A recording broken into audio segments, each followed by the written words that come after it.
தமிழ்நாடு முதலமைச்சராக தமிழக வெற்றிக் கழக தலைவர் விஜய் நாளை பதவியேற்க இருப்பதாக கூறப்படுகிறது. தமிழ்நாடு சட்டப்பேரவைத் தேர்தலில் 108 இடங்களை கைப்பற்றி தமிழக வெற்றிக் கழகம் தனிப்பெரும் கட்சியாக உள்ளது. இதையடுத்து சென்னை பனையூரில் உள்ள தாவேக அலுவலகத்தில் எம்எல்ஏக்கள் ஆலோசனைக் கூட்டம் நடந்தது. பனையூர் அலுவலகம் வந்த தாவேக தலைவர் விஜய் கட்சியின் கொள்கை தலைவர்களுக்கு மரியாதை செலுத்தினார்.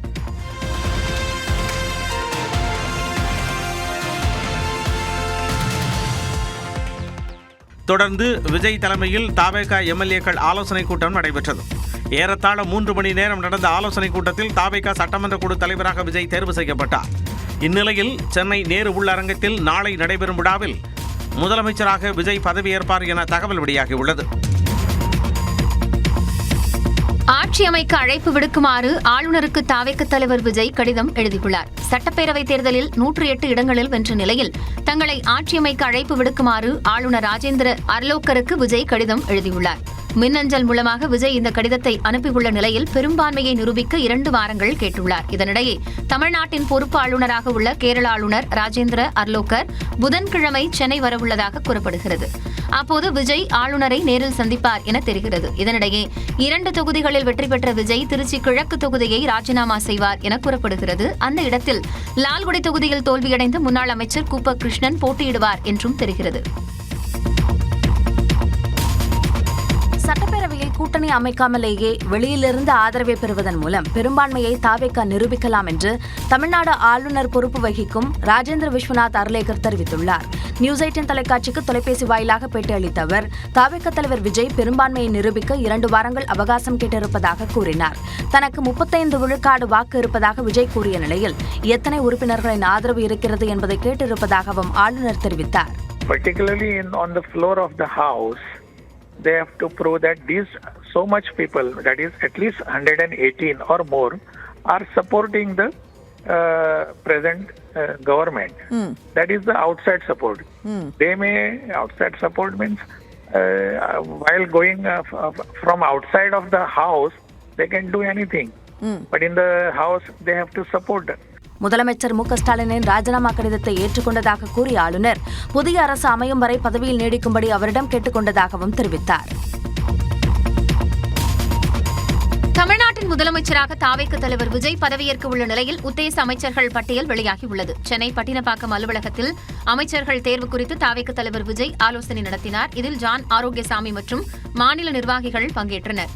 இந்நிலையில் தாவேக சார்பில் விஜயுடன் சேர்ந்து 21 அமைச்சர்கள் பதவியேற்பார்கள் என கூறப்படுகிறது.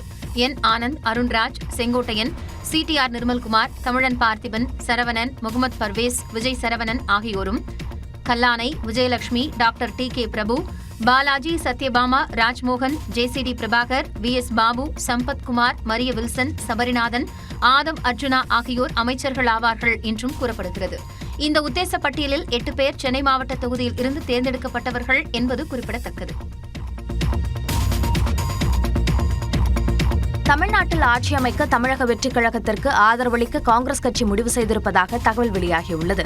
டெல்லியில் காங்கிரஸ் தலைவர் மல்லிகார்ஜுன கார்கே தலைமையில் நடைபெற்ற கூட்டத்திற்கு பிறகு நியூஸ் 18 தமிழ்நாடு தொலைக்காட்சிக்கு பேட்டியளித்த அக்கட்சியின் தமிழக பொறுப்பாளர் கிரீஷ் சோடங்கர் தாவேக தலைவர் விஜய் ஆதரவு கேட்டு எழுதிய கடிதம் தொடர்பாக விரிவான ஆலோசனை நடைபெற்றதாக கூறினார். Tomorrow political affairs committee meeting is called at 9:30 Sathyamurthy भवन में. उसके बाद டெல்லியில் நடைபெற்ற காங்கிரஸ் கட்சியின் உயர்மட்ட தலைவர்கள் கூட்டத்திற்கு பிறகு அவசரமாக காணொலி மூலமாக நடைபெற்ற தமிழ்நாடு காங்கிரசின் அரசியல் விவகார குழு கூட்டத்தில் தமிழக வெற்றிக் கழகத்திற்கு ஆதரவை வழங்குவது என ஒருமனதாக முடிவு செய்யப்பட்டுள்ளதாக கூறப்படுகிறது. அதே சமயம் ஆட்சி அதிகாரத்தில் பங்கு வழங்கும் வகையில் அமைச்சரவையில் காங்கிரசுக்கு இடம் வழங்க வேண்டும், அதிமுக, பாஜக உள்ளிட்ட தேசிய ஜனநாயக கூட்டணியில் அங்கம் வகிக்கும் கட்சிகளின் ஆதரவை பெறக்கூடாது என்று காங்கிரஸ் நிபந்தனை விதித்திருப்பதாக கூறப்படுகிறது. இந்த நிபந்தனைகளுக்கு தாவேக சம்மதம் தெரிவித்தால் தோழமை கட்சிகளின் ஆதரவை பெறுவதற்கு காங்கிரஸ் உதவி செய்யும் என காங்கிரஸ் வட்டாரங்கள் தெரிவித்துள்ளன. தமிழ்நாட்டின் அரசியல் களத்தை பரபரப்பாக்கிய செய்திகளை பார்க்கலாம். முதலமைச்சர் பதவியிலிருந்து மு க ஸ்டாலின் ராஜினாமா செய்த நிலையில் அதை ஆளுநர் ஏற்றுக்கொண்டுள்ளார். நடந்து முடிந்த சட்டமன்ற தேர்தலில் ஆளும் கட்சியாக இருந்த திமுக தோல்வியடைந்த நிலையில் விஜய் தலைமையிலான தமிழக வெற்றிக் கழகம் 108 இடங்களை கைப்பற்றியது. இந்நிலையில் முதலமைச்சர் பதவியை திமுக தலைவர் மு க ஸ்டாலின் ராஜினாமா செய்துள்ளார். ராஜினாமா கடிதத்தை ஆளுநர் மாளிகைக்கு கொடுத்தனுப்பிய நிலையில் அதை ஆளுநர் ஏற்றுக்கொண்டுள்ளார். மாற்று ஏற்பாடுகள் செய்யும் வரை தொடர்ந்து முதலமைச்சராக நீடிக்குமாறு ஸ்டாலினை ஆளுநர் கேட்டுக் கொண்டுள்ளார். இந்நிலையில் தமிழ்நாட்டில் புதிய அரசு பொறுப்பேற்க உள்ள நிலையில் சென்னை தலைமைச் செயலகத்தில் உயரதிகாரிகள் ஆலோசனை நடத்தினர். இதில் தலைமைச் செயலாளர் சாய்குமார், உள்துறை செயலாளர் மணிவாசன், டிஜிபி சந்தீப் ராய் ரத்தோர், சென்னை மாநகர காவல் ஆணையர் உள்ளிட்ட அதிகாரிகள் பங்கேற்றனர். இதனிடையே தலைமைச் செயலகத்தில் அமைச்சர்கள் அறைகளில் உள்ள படங்கள் மற்றும் பொருட்கள் அகற்றப்பட்டன.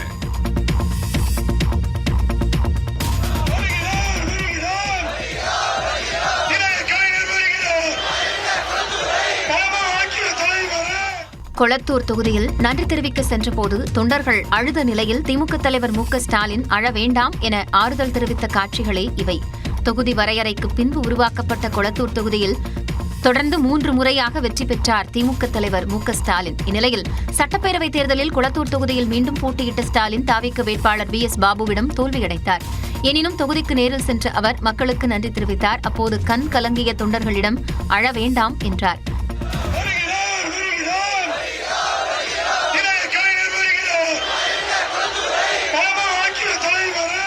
ஸ்டாலினுடன் சென்ற சேகர் பாபுவும் அப்போது கண் கலங்கினார்.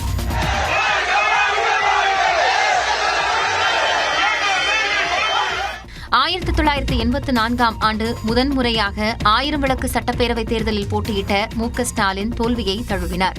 எனினும் 1989 தேர்தலில் வெற்றி பெற்ற நிலையில் 91 தேர்தலில் தோல்வியடைந்தார். பின்னர் 96, 2001, 2006 ஆகிய தேர்தல்களில் தொடர்ந்து 1000 விளக்கு தொகுதியில் வென்ற ஸ்டாலின் 2011, 16, 21 தேர்தல்களில் கொளத்தூர் தொகுதியில் வெற்றி பெற்றார்.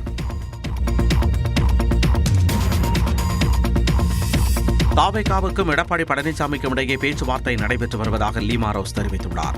லாட்டரி அதிபர் மார்டினின் மனைவியும் தாவேகா முக்கிய நிர்வாகி ஆதவ் அர்ஜுனாவின் மாமியாருமான லீமா ரோஸ் லால்குடி தொகுதியில் அதிமுக சார்பில் போட்டியிட்டு வெற்றி பெற்றார். இந்த நிலையில் சென்னையில் எடப்பாடி பழனிசாமியை சந்தித்த பிறகு செய்தியாளர்களிடம் பேசிய லீமா ரோஸ், தாவேகா EPS இடையே பேச்சுவார்த்தை நடைபெறுகிறது என்றார்.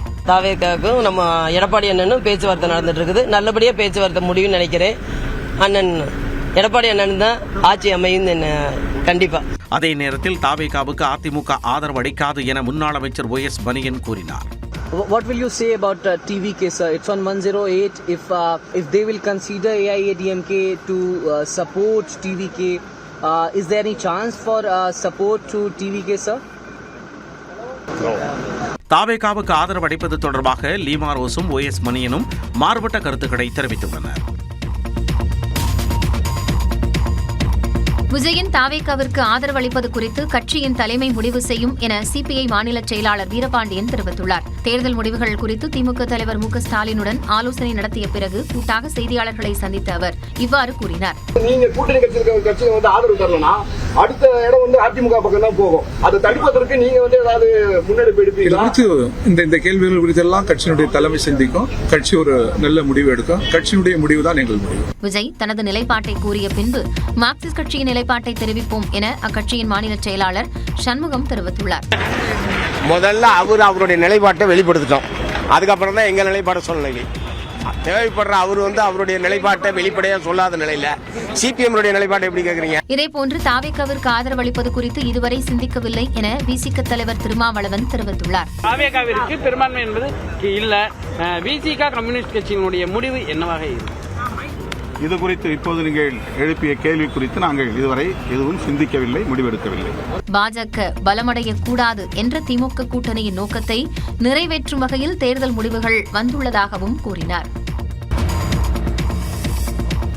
அது எங்க தலைவர், கட்சி தலைவரும் எங்க பொதுச் செயலாளர் அவங்க டிசைட் பண்ணுவாங்க. எதிர்க்கட்சி தலைவராக பதவியேற்பீர்களா என்ற கேள்விக்கு திமுக இளைஞரணி செயலாளர் உதயநிதி ஸ்டாலின் அளித்த பதில்தான் இது. நடந்து முடிந்த சட்டப்பேரவை தேர்தலில் திமுக 54 இடங்களில் வெற்றி பெற்றது. உதயசூரியன் சின்னத்தில் போட்டியிட்ட திமுக கூட்டணி கட்சிகள் 5 இடங்களை பெற்றன. இந்நிலையில் சட்டப்பேரவையில் திமுக எதிர்க்கட்சி அந்தஸ்தை பெற்றுள்ளது. முதலமைச்சராக இருந்த ஸ்டாலின் தோல்வி அடைந்த நிலையில் திமுக சார்பில் யார் எதிர்க்கட்சி தலைவர் ஆவார் என்று கேள்வி எழுந்த நிலையில் உதயநிதி ஸ்டாலின் விளக்கம் அளித்துள்ளார். மக்கள் என்ன தீர்ப்பு கொடுத்திருக்காங்களோ அது நான் மதிக்கிறோம், அதுக்கு தலைவணங்குறோம், அதை ஏற்றுக்கிறோம். தலைவர் கட்சி தலைவரும் எங்க பொதுச் செயலாளர் அவங்க டிசைட் பண்ணுவாங்க. மேலும் திமுகவின் தோல்வி குறித்தும் விளக்கம் அளித்துள்ளார். திமுக பார்க்காத தோல்வியும் கிடையாது, திமுக பார்க்காத வெற்றியும் கிடையாது. எப்பவுமே சுயபரிசோதனை தேவைதான். பார்ப்போம், இது மக்கள் இந்த முடிவு எடுத்திருக்கிறாங்க, அதை அக்செப்ட் பண்ணுவோம். ஆனால் எங்களுடைய கடமையை நாங்கள் மக்களுக்காக செஞ்சுட்டு தான் இருப்போம். சேப்பாக்கம் திருவள்ளிக்கேணி மக்களுக்காக தொடர்ந்து உழைப்பேன் என்றும் உதயநிதி கூறினார். முதலமைச்சர் பதவியை ராஜினாமா செய்ய மறுத்த மம்தா பானர்ஜி. கேரளாவில் புதிய முதலமைச்சரை தேர்வு செய்யும் பணியில் மும்முரம் காட்டும் காங்கிரஸ் உள்ளிட்ட செய்திகளை டாப் 5 இந்தியா பகுதியில் பார்க்கலாம். கரும்பு விவசாயிகளுக்கு சர்க்கரை ஆலைகள் வழங்க வேண்டிய குறைந்தபட்ச ஆதார விலையை குவிண்டாலுக்கு 365 ரூபாயாக உயர்த்த மத்திய அமைச்சரவை ஒப்புதல் அளித்துள்ளது. பிரதமர் நரேந்திர மோடி தலைமையில் பொருளாதார விவகாரங்களுக்கான அமைச்சரவை குழு கூட்டம் நடைபெற்றது. இந்த கூட்டத்தில் அக்டோபரில் தொடங்கும் நடப்பு ஆண்டு பருவ காலத்தில் கரும்பு விவசாயிகளுக்கு சர்க்கரை ஆலைகள் வழங்க வேண்டிய குறைந்தபட்ச ஆதார விலையை குவிண்டாலுக்கு 10 ரூபாய் உயர்த்தி 365 ரூபாயாக அதிகரிக்க ஒப்புதல் அளிக்கப்பட்டது. இதன் மூலம் விவசாயிகளுக்கு 1 லட்சம் கோடி ரூபாய்க்கு மேல் வருவாய் கிடைக்கும் என்று மத்திய அமைச்சர் அஸ்வினி வைஷ்ணவ் தெரிவித்துள்ளார். இந்நிலையில் करीब 1 करोड़ शुगर केन फार्मर्स है देश में, उन सब के लिए बहुत बड़ा बेनिफिट रहेगा. பிரதமர் நரேந்திர மோடி தலைமையில் நடைபெற்ற மத்திய அமைச்சரவை கூட்டத்தில் பல்வேறு முக்கிய முடிவுகள் எடுக்கப்பட்டன. குறிப்பாக உச்சநீதிமன்றத்தில் நீதிபதிகளின் எண்ணிக்கையை 33லிருந்து 37ஆக உயர்த்த ஒப்புதல் வழங்கப்பட்டுள்ளது. குஜராத் மாநிலத்தில் இந்திய செமிகண்டக்டர் இயக்கத்தின் கீழ் மேலும் 2 செமிகண்டக்டர் திட்டங்களை செயல்படுத்தவும் ஒப்புதல் அளிக்கப்பட்டுள்ளது.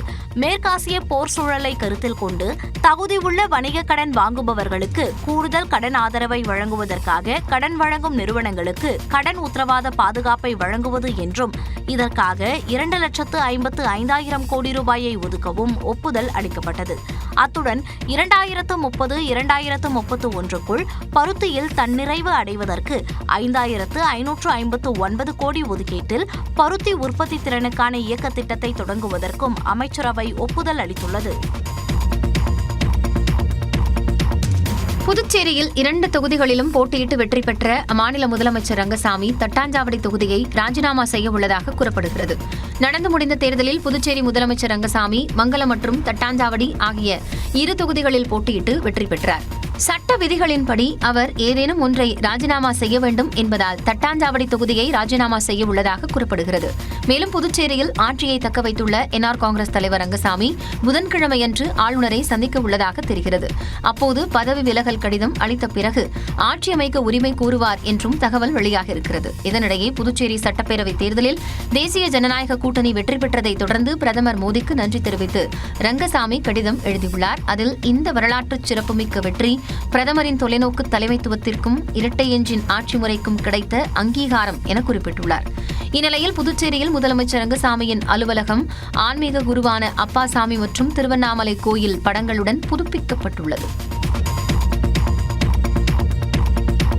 கேரளாவில் காங்கிரஸ் கூட்டணி வென்றுள்ள நிலையில் முதலமைச்சராக யாரை தேர்வு செய்வது என ஆலோசிக்க அக்கட்சியின் மேலிட பார்வையாளர்கள் இன்று அம்மாநிலத்திற்கு வருகை தரவுள்ளனர். கேரள தேர்தலில் காங்கிரஸ் தலைமையிலான ஐக்கிய ஜனநாயக முன்னணி 102 இடங்களை கைப்பற்றி அமோக வெற்றி பெற்றது. யார் முதலமைச்சராவார் என்ற கேள்வி எழுந்துள்ள நிலையில் எதிர்க்கட்சித் தலைவர் வி.டி. சதீசன் அதில் முதலிடத்தில் உள்ளார். அதேபோல மூத்த தலைவர்கள் கே.சி. வேணுகோபால், ரமேஷ் சென்னிதாலா ஆகியோர் பெயரும் பரிசீலிக்கப்படுவதாக கூறப்படுகிறது.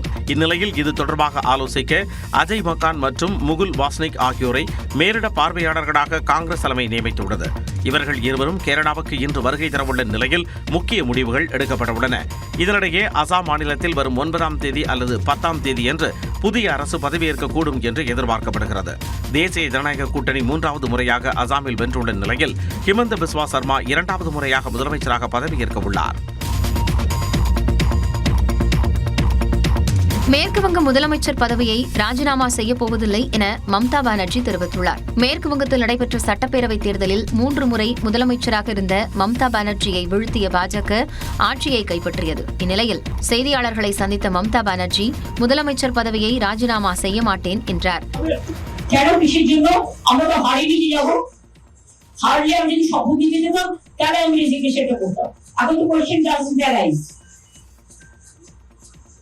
জোর করে দখল করে যদি কেউ মনে করে যে আমি কি রেজিগনেশন দিতে হবে, no, not that. Now also I want to say that we have not who didn't lose the election. மேற்கு வங்கத்தின் உண்மையான வில்லன் தேர்தல் ஆணையம்தான் என்ற மம்தா பானர்ஜி, பிரதமர் மோடி, உள்துறை அமைச்சர் அமித்ஷா தேர்தலில் நேரடியாக தலையிட்டு ஜனநாயகத்தை சிதைத்துள்ளதாக குற்றம் சாட்டினார். ஒரு சாதாரண மனிதராக இருந்து இந்தியா கூட்டணியை வலுப்படுத்துவேன் என்றும் மம்தா தெரிவித்தார். மேற்கு வங்கத்தில் வரும் சனிக்கிழமை அன்று பாஜக அரசு பதவியேற்க உள்ளதாக தகவல் வெளியாகியுள்ளது. மேற்கு வங்க சட்டமன்ற தேர்தலில் ஆளும் திரிணாமுல் காங்கிரஸை வீழ்த்தி முதல் முறையாக பாஜக ஆட்சி அமைக்க உள்ளது. இந்த தேர்தலில் பாஜக 207 இடங்களிலும் திரிணாமுல் காங்கிரஸ் 80 இடங்களிலும் வெற்றி பெற்றுள்ளன. காங்கிரஸ் உள்ளிட்ட இதர கட்சிகள் 6 தொகுதிகளில் வெற்றி பெற்றுள்ளன. தற்போதைய மேற்கு வங்க அரசின் பதவிக்காலம் இன்றுடன் முடிவடைய உள்ள நிலையில் வரும் சனிக்கிழமை அன்று பாஜக அரசு பதவியேற்கலாம் என்று எதிர்பார்க்கப்படுகிறது. இதனையொட்டி கட்சியின் மேலிட பார்வையாளராக மத்திய உள்துறை அமைச்சர் அமித்ஷா நியமிக்கப்பட்டுள்ளார். இதற்கிடையே பாஜக 100 இடங்களில் மோசடி செய்து வெற்றி பெற்றுள்ளதால் முதலமைச்சர் பதவியை ராஜினாமா செய்யும் பேச்சுக்கே இடமில்லை என்று மம்தா பானர்ஜி தெரிவித்திருப்பது விவாதப் பொருளாகியுள்ளது. அதே நேரம் ராஜினாமா செய்ய மறுப்பதால் மட்டுமே மம்தா பானர்ஜி முதலமைச்சராக தொடர முடியாது என்று உச்சநீதிமன்ற வழக்கறிஞர் சங்க தலைவர் விகாஷ் சிங் தெரிவித்துள்ளார்.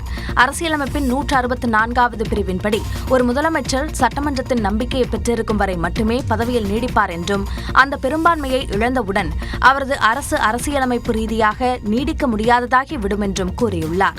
தற்போதைய நிலையில் மம்தாவையும் அவரது அமைச்சரவையையும் மேற்கு வங்க ஆளுநர் பதவி நீக்கம் செய்துவிட்டு பாஜகவை ஆட்சி அமைக்க அழைக்கலாம் என்றும் பதவி விலக மறுப்பது மம்தாவை காலவரையின்றி பதவியில் நீடிக்க அனுமதிக்காது என்றும் விகாஷ் சிங் தெரிவித்துள்ளார். ஈரானுக்கு ட்ரம்ப் மிரட்டல், உக்ரைன் மீது ரஷ்யா தாக்குதல் உள்ளிட்ட செய்திகளை டாப் 5 உலகம் பகுதியில் பார்க்கலாம். ஈரான் சரணடையும் விதமாக வெள்ளைக் கொடியை ஏந்தி வர வேண்டும் என்று அமெரிக்க அதிபர் ட்ரம்ப் மிரட்டல் விடுத்துள்ளார். வெள்ளை மாளிகையில் செய்தியாளர்களிடம் பேசிய அவர், ஹோர்முஸ் நீரிணையில் அமெரிக்க கப்பல்களை ஈரான் குறிவைத்தால் அந்நாடு பூமியிலிருந்து துடைத்தெறியப்படும் என்று எச்சரித்தார். ஈரான் பகிரங்கமாக அச்சுறுத்தல் விடுத்த போதிலும் அந்நாடு தனிப்பட்ட முறையில் அமெரிக்காவுடன் ஒரு உடன்பாட்டை ஏற்படுத்திக் கொள்ள விரும்புவதாகவும் தெரிவித்தார்.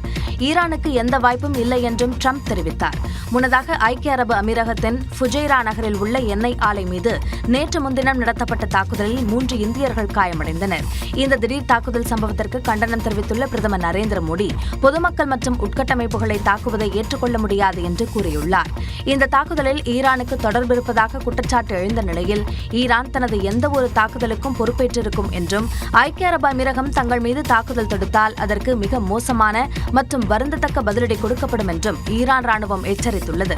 இந்த நிலையில் ஐக்கிய அரபு அமீரகத்தில் நேற்றிரவு மீண்டும் தாக்குதல் நடத்தப்பட்டதாக கூறப்படுகிறது. இதனைத் தொடர்ந்து வான் பாதுகாப்பு படைகள் ஏவுகணைகள் மற்றும் ட்ரோன் தாக்குதல் அச்சுறுத்தலை சமாளித்து வருவதாக கூறியுள்ள அந்நாட்டின் பேரிடர் மேலாண்மை ஆணையம் பொதுமக்களை பாதுகாப்பான இடங்களில் இருக்கும்படியும் அறிவுறுத்தியுள்ளது.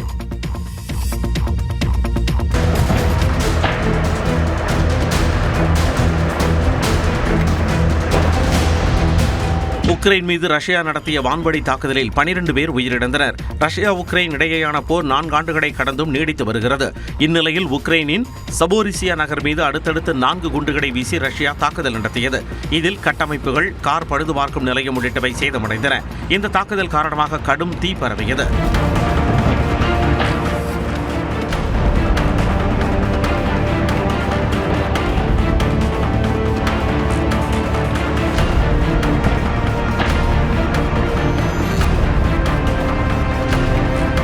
மீட்பு படையினர் வந்தடைந்த நிலையில் ட்ரோன்கள் மூலம் 2வது கட்ட தாக்குதலை ரஷ்ய படைகள் மேற்கொண்டதாக சபோரிசியா நகர கவுன்சிலர் செயலாளர் தெரிவித்துள்ளார்.